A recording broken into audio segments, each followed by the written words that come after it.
JEE main और advance के PYQs के नंबर 1 सॉल्यूशंस को विटनेस करने के लिए डाउनलोड द जेई1 एप्लीकेशन नाउ। तो आप यहाँ पे पहली बात तो देखते से नोटिस करते हो कि यार मुझे भले ही 3 डिफरेंशियल इक्वेशन सॉल्व करने के लिए दी हैं, लेकिन तीनों ही हद इजी हैं। इजी है मतलब वेरिएबल सेपरेबल ही है। यहाँ पर जो है y1 उस तरफ ले जाके नीचे लाना है, dx उस तरफ भेजना है, and we can integrate these three and get some simple differential equations के सॉल्यूशन। ठीक है ना। सो dy1 इसको उस तरफ लेके जाओ, फिर y1 से डिवाइड करो, सो dy1 अपॉन y1, और राइट हैंड साइड में कितना आ जाएगा, साइन स्क्वायर x के साथ में आपका dx। ठीक है। तो अब यहां पर क्या करना पड़ेगा, ऑब्वियसली आपको यहाँ पे साइन स्क्वायर को थोड़ा सा चेंज करना पड़ेगा। सो ln ऑफ y1 के साथ में आपको इंटीग्रेशन में क्या लिखना पड़ रहा है, साइन स्क्वायर, राइट। तो 1 minus cos 2x, 1 minus cos 2x upon 2, ऐसा आपको यहाँ पे रिप्लेस करके एक बार इंटीग्रेशन करना चाहिए।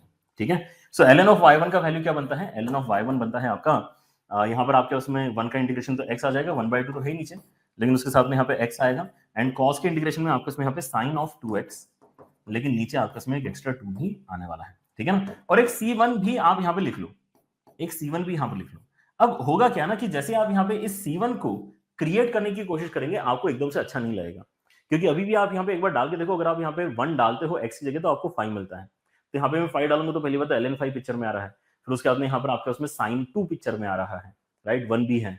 सो things are there to remain, मतलब यहाँ पे कुछ भी कैंसिल वैंसिल होगी। जैसे हम इसके पहले जब भी डिफरेंशियल इक्वेशन क्वेश्चन सॉल्व करते हैं तो हाफ आ गया, -2 आ गया, जो भी है, मतलब कुछ तो आ जाता है अच्छा, राइट। वैसा यहाँ पर कोई c का अच्छा वैल्यू नहीं निकल कर आ रहा है। सो आई वुड रिकमेंड कि अभी इसको रोक दो, है ना, बिकॉज आपको थोड़ा यहाँ पे दूर का सोचना पड़ेगा इस सवाल में। अदरवाइज तो ये आपने अगर छोड़ा है पेपर में तो अच्छा किया, है ना, क्योंकि थोड़ा आगे का सोचना पड़ेगा आपको यहाँ पे कि यार आगे चल के होने क्या वाला है।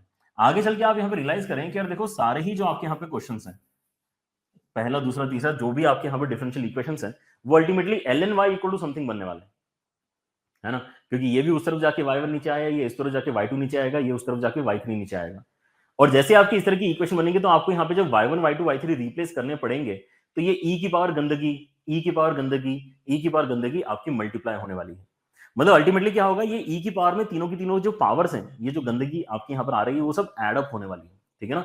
तो हमें उस चीज का इंतजार करना चाहिए। अभी अगर आप यहाँ पे c1 एकदम से ना भी लिखें कि उसकी वैल्यू कितनी तो भी चलेगा, लेकिन अभी अगर आपने सोचा कि यार कुछ सिमिलर टर्म्स बनने वाली हैं, लेट अस एक्सपेक्ट कि कुछ अच्छा हो जाएगा कंबाइन करने के बाद में, क्योंकि अभी तो नहीं अच्छा दिख रहा है, ये मैं मानता हूँ आपकी बात, लेकिन कंबाइन करने के बाद भी अच्छा नहीं बनेगा, ये थोड़ा सा सोचना सही नहीं है। So let us try that.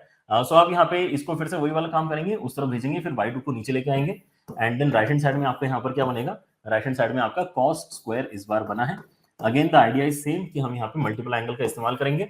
ln y2 आपका यहाँ पर कितना आ जाएगा, इंटीग्रेशन के अंदर 1 प्लस cos 2x अपॉन 2 आ जाएगा, एंड देन हम यहाँ पे फिर से वही सेम काइंड ऑफ इंटीग्रेशन कर रहे हैं। तो यहाँ पे x आ जाएगा, 1/2 तो बाहर है, x के साथ में यहाँ पर आपका प्लस sin 2x अपॉन 2 आ जाएगा। इस बार भी यहाँ पर जो आपका c2 है मत करो कैलकुलेट, रहने दो इसको ऐसा ही। ये जो आ चुका है c1 के टर्म्स में, वैसे यहाँ पे c2 के टर्म्स में आपने यहाँ पे कोई वैल्यू निकाल ली है, राइट। अच्छा, वैसे यहाँ पे एक और बचा हुआ है, उसको भी निपटाते हैं। सो आपका यहाँ पर जो लास्ट पीस बचता है क्वेश्चन में, दैट इज दिस कि d of y3 upon y3 ये किसके बराबर होगा, जब इसको उस तरफ लेके जाओगे तो आपके उसमें 2 minus x cube upon 2 minus x cube upon x cube, है ना, इसके साथ में dx बेसिकली लिखा हुआ है, राइट। इंटीग्रेट कर लो आप इसको। अगर आप इसको इंटीग्रेट करते हैं तो लेफ्ट हैंड साइड में फिर से आपके इसमें ln ऑफ y3 बनता है, एंड उसके साथ में अगर आप देखेंगे तो यहाँ पे 2 की पावर 2 इंटू एक्स की पावर -3 है। 2 इंटू एक्स की पावर -3 का इंटीग्रेशन कितना हो जाएगा, 2 इंटू एक्स की पावर -2 अपॉन -2, है ना, और यहाँ पे आपका इसमें 1 बनेगा जिसका इंटीग्रेशन आपका -x बनता है। साथ में फिर से आपको यहाँ पे c3 लिख लेना चाहिए, right, and this is what you need to now utilise in your next part of the question, right. So now let us pick these three values. यहां से हम y1 y2 y3 निकालते हैं e की power RHS, e की power RHS और e की power RHS की मदद से। ठीक है ना, ऑलराइट। ये वाला भी लेंदी था बेटा आपका यहाँ पे सवाल, क्योंकि अभी हमने यहाँ पे 3 चीजें कैलकुलेट करी, अभी छोटी सी लिमिट और कैलकुलेट करनी है। सो आपका यहाँ पे जो लिमिट अब कैलकुलेशन में आ रहा है that is x tending to 0 plus, and यहाँ पे हमें क्या करना है, y1 y2 y3 के जो सॉल्यूशन है उनको यूज करना है। तो मैं यहाँ पे अगर इसके अंदर देखता हूँ तो ये e की पावर में ये पूरी गंदगी जा रही है। सो e की पावर में क्या जा रहा है, e की पावर में x/2 है, e की पावर में माइनस sin 2x अपॉन 4 है, एंड एक c1 नाम की भी गंदगी जिसको हमने कैलकुलेट ही नहीं किया है अभी तक, जरूरत पड़ेगी तो करेंगे। फिर यहां से उठाएंगे y2 वाला वैल्यू, y2 वाले वैल्यू में भी सिमिलर सा ही कुछ आने वाला है, तो e की पावर में ही सारे ऐड अप हो जाएंगी चीजें। ये दिखाई दे रहा है, नहीं दिखाई दे रहा तो एक बार लिख लो पास पास, फिर पावर में ऐड कर लेना। यहाँ पे आपका फिर से x/2 आएगा, है ना, x/2 के साथ में आपका यहाँ पे sin 2x अपॉन 4 आएगा, एंड देन आपका यहाँ पे c2 भी आने वाला है। पावर इतनी बड़ी हो चुकी है कि पावर थोड़ी नीचे सेकंड लाइन में जा रही है, ध्यान से देखना भाई, ठीक है ना। पावर में आपका ये वाला टर्म भी क्योंकि आ रहा है ना, तो यहाँ पे e की पावर में ये सब भी जाने वाला है, -1/x की power 2 -x and then plus c3। Alright, so ये पूरा का पूरा जो आपका यहाँ पे स्टेटमेंट है ना, ये पहला वाला यहाँ पर प्रोडक्ट जो क्रिएट हुआ है वो हमने लिख दिया है।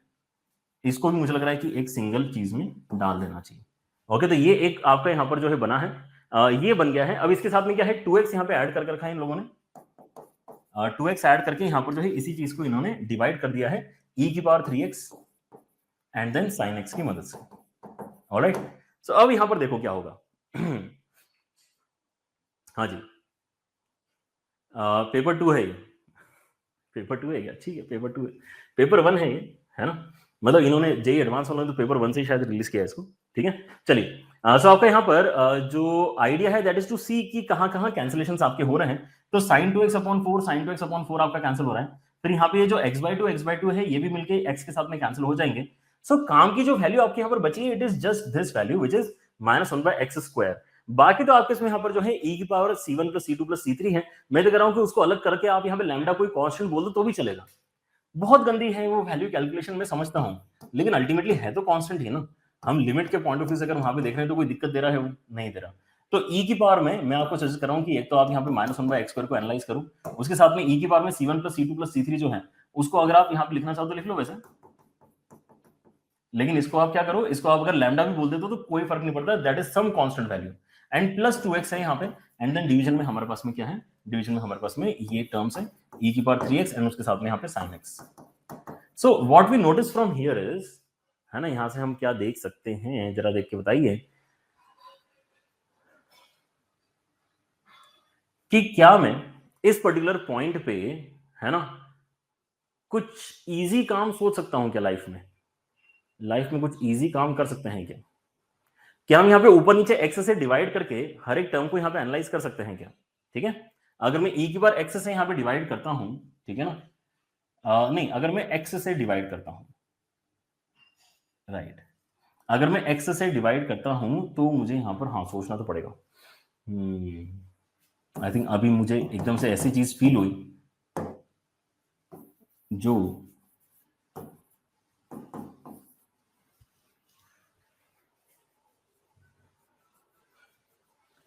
हाँ, मतलब c1 + c2 + c3 से तो वैसे कोई फर्क नहीं पड़ना चाहिए, क्योंकि अगर ये e की बार में 0 भी बन जाता है अल्टीमेटली है तो कोई कांस्टेंट नहीं, तो यहां से तो फर्क नहीं पड़ना चाहिए। इसको अलग करते हैं, इसको लैम्डा ही मान के चलते हैं, यहां से ज्यादा फर्क नहीं पड़ रहा।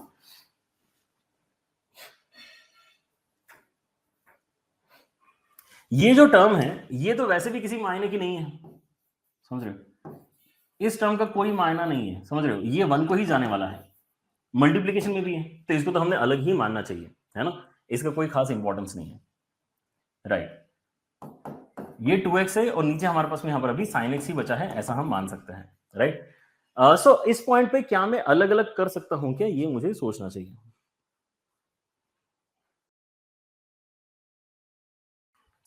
क्या मैं इनको अलग अलग कर सकता हूं क्या, मैंने इसके बारे में सोचना चाहिए, है ना, जो शायद मैंने थोड़ा सा कम सोचा अभी ऐसा लग रहा है कि और सोचना चाहिए, क्योंकि अगर मैं अलग अलग करता हूं तो मेरे पास में यहाँ पे -1/x² के साथ में लैम्डा है ना। वैसे तो आपको मैंने 10 बार बोला है कि अलग अलग नहीं करना चाहिए, देख लेना चाहिए भाई दोनों अच्छे से सॉल्व हो पा रहे हैं कि नहीं हो पा रहे। अब यहाँ पे हम देखते हैं कि देखो आपका सेकंड वाला तो अच्छे से सॉल्व हो पा रहा है ना, ये वाला जो एंटिटी है ये तो आपको टेंडिंग टू 0 पे क्या दे देगा, 1 दे देगा, एंड वहां से आपके पास में 2 एक कांस्टेंट क्वांटिटी क्रिएट हो रही है। सो क्या ये वाली चीज आपको दिक्कत नहीं दे रही है, इस चीज के बारे में एक बार फिर से सोच लेते हैं, ठीक है ना। ओके, तो मेरे पास में यहाँ पे e की पावर -1/x² है एंड विच इज बेसिकली 1/∞, एक तरीके से देखा जाए तो ये 0 बन रहा है लेकिन ये जो 0 बन रहा है उसके नीचे भी एक्चुअली 0 ही बन रहा है ना। तो आई गेस कुछ एक कैलकुलेशन शायद यहाँ पर भी हमने करना चाहिए, ये दिखाने के लिए, बस जताने के लिए कि आगे चल के दिक्कत नहीं आएगी। ये 0/0 फॉर्मेट बन रहा है ना, ध्यान दे रहे हो आप लोग इसमें, ये 0/0 फॉर्मेट बन रहा है, तो मैं चाह रहा हूं कि इसको एक बार ना और थोड़ा क्लियरली डिस्कस कर लें। थोड़ा चैन से हम यहाँ पे इसका आंसर 2 बता पाएंगे फिर, ठीक है ना। तो इसका आंसर वैसे 2 एक्सपेक्टेड है कि आना चाहिए। हम यहाँ पे एक लिमिट बेसिकली L1 डिफाइन कर रहे हैं, which is basically limit x tending to 0 plus, and यहाँ पर आ रहा है आपके पास में लैम्डा भी हटा रहा हूँ मैं, लैम्डा से फर्क नहीं पड़ रहा मुझे। मुझे मिल रहा है यहाँ पर e की पावर में -1/x², एंड नीचे आ रहा है हमारे पास में sin x, ठीक है।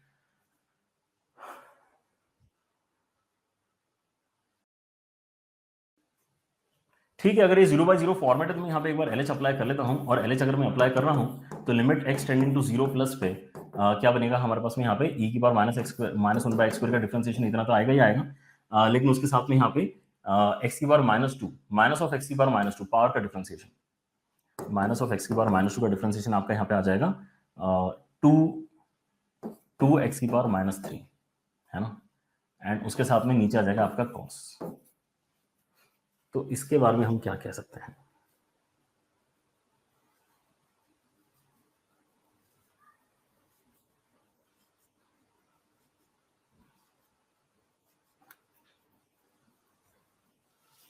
कॉस्ट तो मेरे लिए ज्यादा इंपॉर्टेंट नहीं है ना। कॉस्ट तो फिर से हम यहाँ पर कह सकते हैं कि ये तो 1 ही बनने वाला है, तो इसको थोड़ी देर के लिए हटा सकते हैं, and what we have now limit x tending to 0 plus 2 के साथ में नीचे हमारे पास में यहाँ पे एक तो x³ भी आ गया है, एंड देन e की पावर में 1/x² भी आ गया है। तो x टेंडिंग टू 0 पे क्या प्रॉब्लम हो रही है इसके अंदर?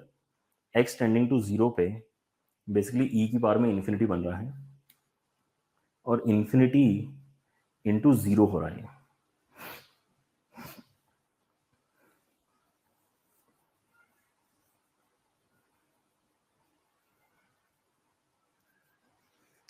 बोलना तो चाहता हूं वैसे मैं इसको 0, है ना, बोलना चाहता हूं मैं इसको 0।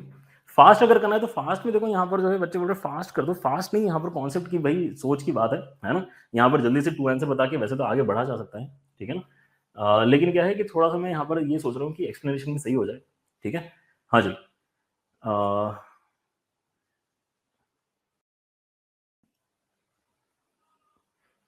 इस पर्टिकुलर पॉइंट पे क्या हो रहा होगा?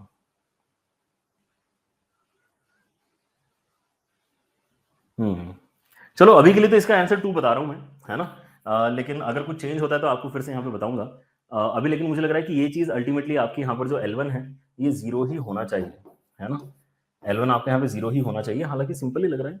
मैं यहाँ पर क्या करना चाह रहा हूँ, मैं यहाँ पर एक्सपांशन वगैरह लगा के भी कुछ बात वैसे बना सकता हूँ, बनाने के लिए बातें बनाई जा सकती हैं।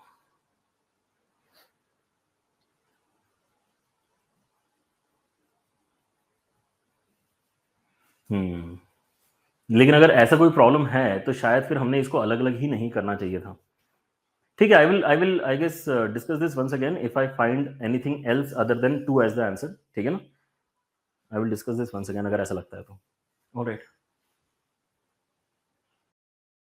लेकिन हाँ, इस क्वेश्चन में मेरे ख्याल से जो मेन कहानी थी यहां तक पहुंचने की, वो तो इंपॉर्टेंट है ही। मतलब ये वाले सवाल में आपको ये C1 C2 C3 के बारे में ज्यादा जो है परेशान नहीं होना है, ये तो यहां से समझ में आ रहा है, ठीक है। जो भी काम करना है आपको बचे हुए एक्सप्रेशन -1/x² जो आपका यहाँ पर बचा है उसके साथ में ही आपको अपना काम करना है। सबसे इजी सवाल न्यूमेरिकल टाइप करने में, जहां पर आपको पेपर 2 में काफी ज्यादा सरप्राइजिंग फील हुआ, तो ये तो सवाल बहुत ही इजी था। ये तो बोर्ड लेवल का सवाल है जी। यहाँ पर सिर्फ क्या करना था हमको, डिवाइड बाय x² करते ही, अगर ये नहीं भी पता होता कि होमोजीनियस का है तो भी, अगर लीनियर डिफरेंशियल के बारे में भी आप सोच रहे थे तो आपने किया तो यही होगा कि यार सबसे पहले dy/dx के कोएफिशिएंट को क्या करो, 1 बनाओ, and as soon as you do that आपको y/x दिखेगा। मतलब आप y की जगह क्या लिख सकते हो, vx, यानी कि dy/dx की जगह पे आप क्या लिख सकते हो, v + x dv/dx। सब्स्टिट्यूट करेंगे सभी बच्चे यहाँ पर, तो कितना आ जाएगा निकल करके, v + x dv/dx plus v is equal to 1 + v², यानी कि dv/dx साथ में एक x, this is equal to कितना, v - 1 का होल स्क्वायर। वेरिएबल सेपरेबल इस समय हो चुका है, तो dv/v - 1 होल स्क्वायर एक तरफ कर दो, dx/x एक तरफ कर दो, दोनों तरफ इंटीग्रेट कर दो। -1/v - 1 is equals to ln of mod x plus c निकल करके आता है, ठीक है। y/x आप इसको लिख दो, ठीक है जी। और मैंने ये चीज मेमोरी बेस्ड सोल्यूशन में भी बताया था कि भाई मैं श्योर नहीं हूं v माइनस वन का होल स्क्वायर या 1 माइनस वी का होल स्क्वायर, ठीक है। सो बी रेडी, अगर कहीं पर यहाँ पर माइनस के एंड में प्लस निकल जाए तो उसके लिए बैक ऑफ द माइंड में रेडी रहना, क्योंकि ये एडवांस का सवाल है। बाकी वैसे देखते हैं। अब यहाँ पर अगर आप x की जगह 1 और y की जगह 0 डालोगे तो क्या होगा, ठीक है। x की जगह 1, y की जगह 0 डालेंगे तो यहाँ पर तो कितना आ जाएगा, 1 आ जाएगा, ये 0 हो जाएगा, तो c की value 1। Back of the mind पे बी रेडी, c की वैल्यू -1 हो सकती है, क्योंकि अगेन एडवांस का सवाल मैं इसको बोल रही हूँ। आगे चल के हमको क्या करना था, एक बार e डालना था, एक बार e स्क्वायर डालना था। चलो आ जाओ करते हैं। अच्छा, ऑल्सो अगर किसी को मन हो रहा है इस समय कि अपन मैम इसको थोड़ा सा एक्सप्लिसिट बना लेना, ठीक है, मैं नहीं कर रही उतनी मेहनत। सो x की वैल्यू अगर मेरी e होने वाली है तो क्या होगा, -e upon y minus e is equals to 1 + 1 that's 2। तो कितना आ जाएगा ये आपका निकल करके, -e upon 2 is equals to y minus E को आप इधर ले आओगे तो y की वैल्यू कितनी आ जाएगी, e/2। अगर x की जगह पे e स्क्वायर डालेंगे तो क्या होगा, -e square upon y minus e square, and this would have been equal to कितना, ln of e square. ln of e square की वैल्यू होगी 2 + c मतलब 2 + 1 दैट्स 3।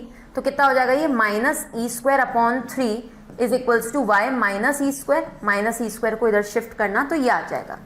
फाइनल आंसर कितना देंगे अपन, 2 टाइम्स y e का होल स्क्वायर मतलब e/2 का whole square upon y e square मतलब 2e स्क्वायर बाय 3, ठीक है।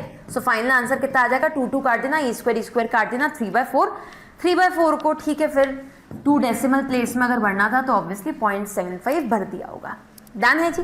Thank you so much for watching our solution. I hope आपको अच्छा लगा, और ऐसे और भी सोल्यूशंस आप देखते रहिए, मेहनत करते रहिए, क्योंकि JEE Ones today, IITians tomorrow.